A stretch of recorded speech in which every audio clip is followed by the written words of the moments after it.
Dewirini Anggraeni created an interfaith organization in Jakarta, Indonesia, after getting a scholarship to visit the U.S. She says she hated America because of its foreign policy until she went to New York. I saw so many women using hijab, and then they can also walking and then like freely doing their pray, and even so many mosques I saw in places that big cities in New York, and I feel like they really appreciate and respect each other among the interreligious. The State Department hopes to reach more people like Anggraeni with the Office of Faith-Based Community Initiatives, launched earlier this month by Secretary of State John Kerry. I want you to go out and engage religious leaders and faith-based communities in our day-to-day work. Kerry appointed Christian ethics professor Sean Casey to head the office. As he begins his assignment, Casey says he will work with both domestic and foreign faith groups that can help prevent or resolve conflict abroad.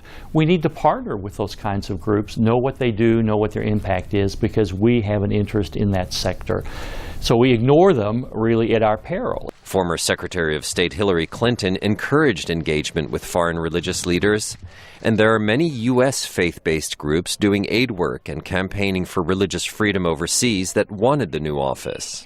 That worries international affairs professor Melani Mcalister. That you end up with certain organizations having more influence on foreign policy as religious organizations precisely because they say, we need to talk to religious organizations, and who better than us to help you figure out how to do that? The State Department's classification of the Palestinian group Hamas as a terrorist organization leads her to argue that the decision whom to engage will be political. And so there are a lot of ways in which religion is being adjudicated as much as it's being engaged.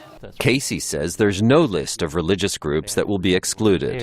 We're going to talk to anybody who's willing to talk to us. Okay, we're not going to turn folks away because somehow they're on a non-existent hypothetical list. Proponents and critics of the new office agree that the wars in Iraq and Afghanistan were complicated by a U.S. failure to understand local religious traditions, and that a greater appreciation of religion is needed by those making foreign policy. Jerome Socolovsky, VOA News, Washington.